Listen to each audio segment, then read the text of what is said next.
un témoignage très puissant. Des cycles de maladies. Notamment à la canne. Mais ce qui était là vraiment, c'est que ça passionnait toute l'Afrique, tout le monde était là, Et c'était l'occasion pour moi aussi de partager des choses parce que bon, il y avait beaucoup de prophéties, certaines vraies, d'autres. Simplement, on va essayer de toucher un peu des questions sur ce type de révélation. Tu sais que par exemple, beaucoup de révélations que les gens reçoivent, même les vraies, beaucoup d'entre elles ne viennent pas directement, ne voient pas ça négatif, mais dans le volet prophétique, il y a des informations qui viennent des anges, qui viennent des êtres spirituels, qui viennent des êtres qui ne viennent pas forcément de Dieu. Hein? Il faut qu'un juge aborde cela. Quand tu prophétises et puis tu as une information qui te vient d'un être spirituel, d'un ange par exemple, ce n'est pas toujours qu'il faut forcément utiliser la phrase « ainsi par l'Éternel ». Voilà. Il faut que tu le fasses ainsi par l'Éternel. Le ainsi par l'Éternel, je vais le garder pour l'épisode prochain. Quel est le vocabulaire qui sied à chaque type de révélation, à chaque forme de révélation? Là, comme vous pouvez montrer le tableau avec les arrêts, les prophéties, tout ça là. Généralement, les arrêtés et les décrets sont ceux pour lesquels on va dire le ainsi par l'Éternel. Ainsi dit Dieu, ainsi par l'Éternel. C'est quelque chose d'arrêté. Ok? Parce qu'une fois que le nom, la terminologie qui est la plus forte un peu sur le plan spirituel prophétique, c'est différent de par exemple le prophète qui dit j'ai vu. Ok?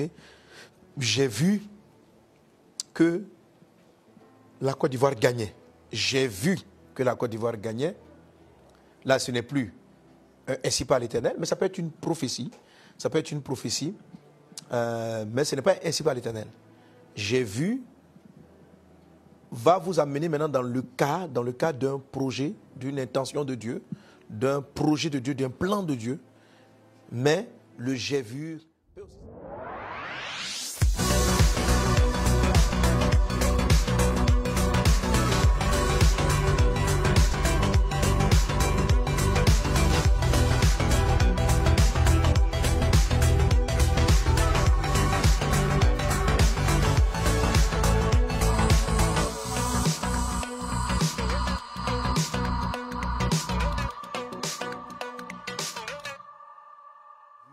peut aussi symboliser que la chose peut ne pas s'accomplir de la sorte.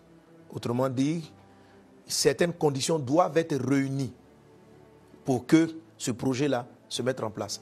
Donc, le prophète qui va recevoir ce type de vision, j'ai vu telle chose, j'ai vu cela, j'ai vu ceci, j'ai vu cela, ne bascule pas directement dans un ainsi par l'Éternel. Il va plutôt dire donc j'ai vu. Et si tu demandes à Dieu, que faut-il faire de cette révélation, en règle générale, il te dira, prie pour que ça arrive. Alors là, vous vous retrouvez dans le cas de la tour avec le prophète Habakkuk qui dit, je me suis tenu sur la tour pour entendre, pour voir ce que me dirait le Seigneur. Il dit, pour voir ce que me dirait le Seigneur et ce que je répliquerai. Donc ça veut dire que dans le cas des visions, dans ce qu'on voit, il y a des questions qu'on pose à Dieu, il y a une organisation qu'on met en place pour répondre à Dieu. Et puis, donc ce n'est pas du ainsi par l'Éternel, ça fait partie donc d'un ensemble de choses. Amen. Donc il faut faire la différence. Si j'ai vu quelque chose, il ne faut pas que je vienne dire ainsi par l'Éternel. Il faut dire, pendant que je priais, pendant mes visions nocturnes, j'ai vu. Ok. Maintenant, là-dessus, on va ajouter l'interprétation. L'interprétation peut être souvent ainsi par l'Éternel. L'interprétation peut être j'ai reçu du Seigneur. Amen. Ou je crois, généralement il faut être un peu plus modeste, je crois avoir reçu du Seigneur. Je crois avoir reçu du Seigneur. Quand tu penses qu'il y a une petite faille de doute à l'intérieur, je crois avoir reçu du Seigneur. Je crois que c'est le Seigneur qui me l'a montré. C'est plus modeste, c'est plus prudent. Ce n'est pas un manque de foi, mais c'est que la révélation t'est arrivée, pas en forme de arrêté, mais en forme de dessein, en forme de projet. Et en fonction de cela, ou en forme de conseil. Et en fonction de cela, tu vas pouvoir aviser. Amen. Sois bénis, soyez tous bénis. Soyez tous bénis. On a présenté Jean-Michel Seri. On a aussi